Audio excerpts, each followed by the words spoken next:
Well, as it turns out, Meghan has been using her tears to manipulate Harry from the very beginning. When they first started dating, Meghan would come up with some pretty incredible stories about being harassed by the paparazzi and people hating her thanks to her skin color, and that the royals were also not being very nice to her.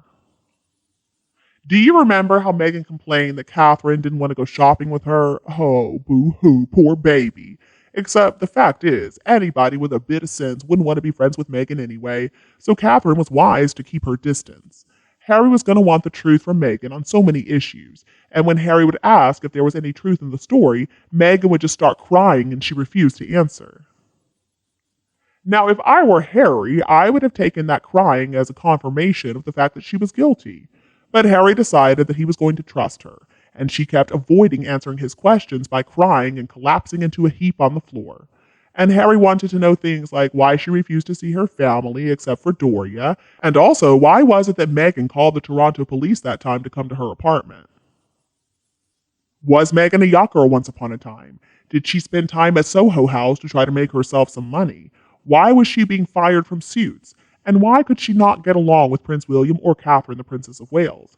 And Meghan decided she would just cry and carry on, and so that way she could always avoid answering Harry's questions. Meghan was a yacht girl, and apparently she was also an escort working for an agency that is very upper class. They've got agencies all around the world for very wealthy men. And Meghan's always just crying on the floor. She calls the police to get attention because she wanted to be famous. And the fact is, Suits didn't want her anymore. Her performance was lackluster, and so they fired her. Meghan told so many lies about her family, and she was worried that she would get caught in her lies on her wedding day, that her father would be there mingling with the guests and they would be asking him questions and he would blow her cover. And so Meghan couldn't stand for that to happen. So that's why she did such a horrible thing to her father and refused to associate with him anymore. But see, I guess Doria just plays along with her little schemes because she and Meghan have some type of deal. If Doria can support Meghan in her BS, then she'll pay all of Doria's bills. Now, Meghan has had a few jobs in her life, like actress and hostess and call girl for the very wealthy. Can we believe a word that she says, though? No. But a stupid ginger prince does believe everything that she says, and she knows how to lead him by the frozen penis in his pants, which really isn't a huge surprise. I mean, Harry is a complete imbecile for believing Meghan's crocodile tears. Meghan is really not a very good actress. Meghan is also not very creative in her manipulative schemes. She uses some classic moves, and I find them exhausting. The sobbing heap on the floor act is ridiculous. She just did that to avoid having to answer some serious questions and to try to keep Harry from ever asking those questions again. Meghan is so easy to see through, though. The more I learn about her, the more I despise her, and Meghan could never be forgiven for the way that she treated the late Queen. And I'm guessing that's exactly what Meghan was thinking when she collapsed on the floor in tears. And it wouldn't shock me that Meghan was thinking to herself as she acted out this little role that, well, if Harry believes me, then why can't Hollywood believe me? My acting skills are so stellar. Surely people should be lining up to watch me in an epic movie.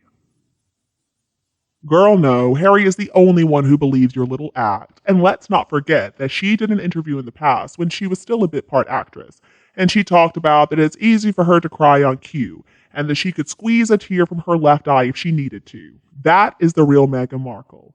She's a village bicycle that's been ridden way too many times, and her presence really degraded the monarchy.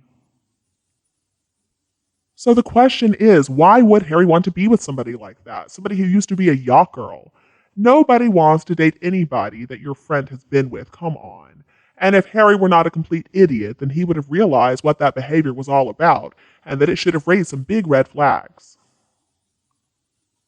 I mean, when somebody acts the way that those two have, they deserve every single nasty comment that comes their way.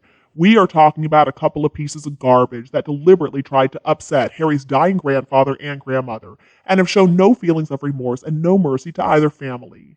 Words, I mean, I don't think there are words that are harsh enough for the two of them. Personally, I want to see their titles taken away.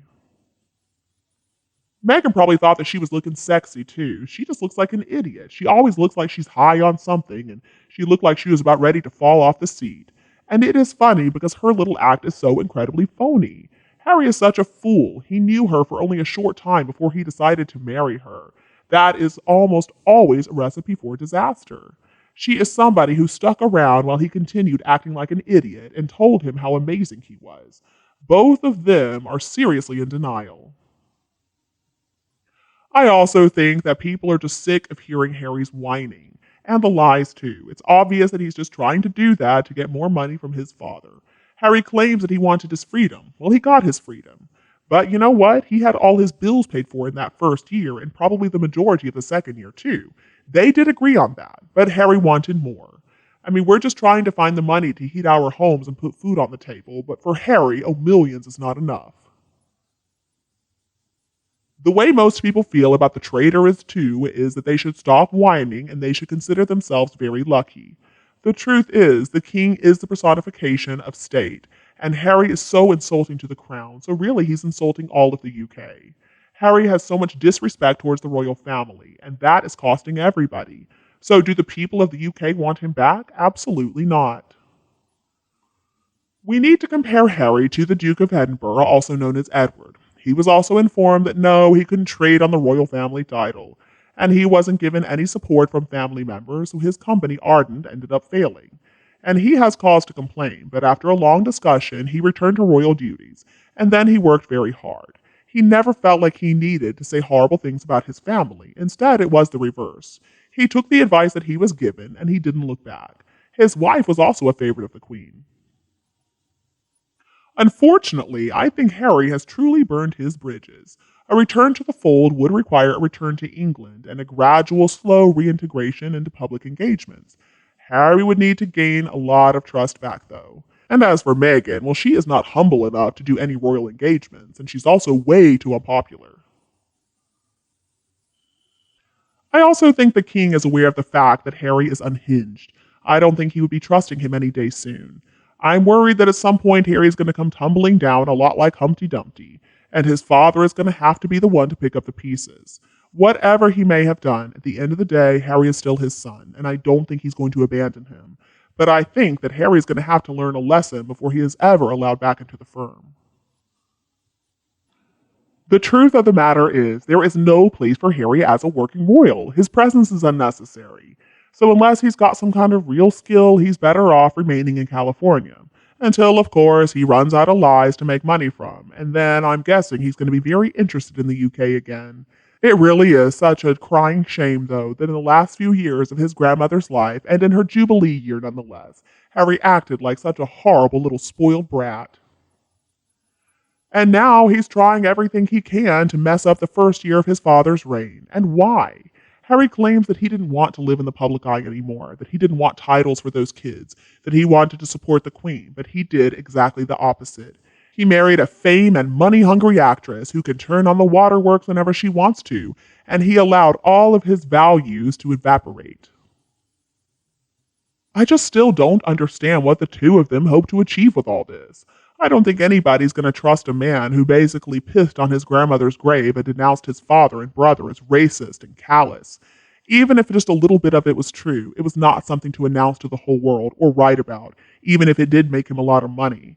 Harry took his 13 pieces of silver and he's got to live with it. He has to live with the consequences. And you, what do you think about this news? Please tell me your opinion below in the comments section. If you think my video is useful, don't be afraid to like and share with your friends and family members.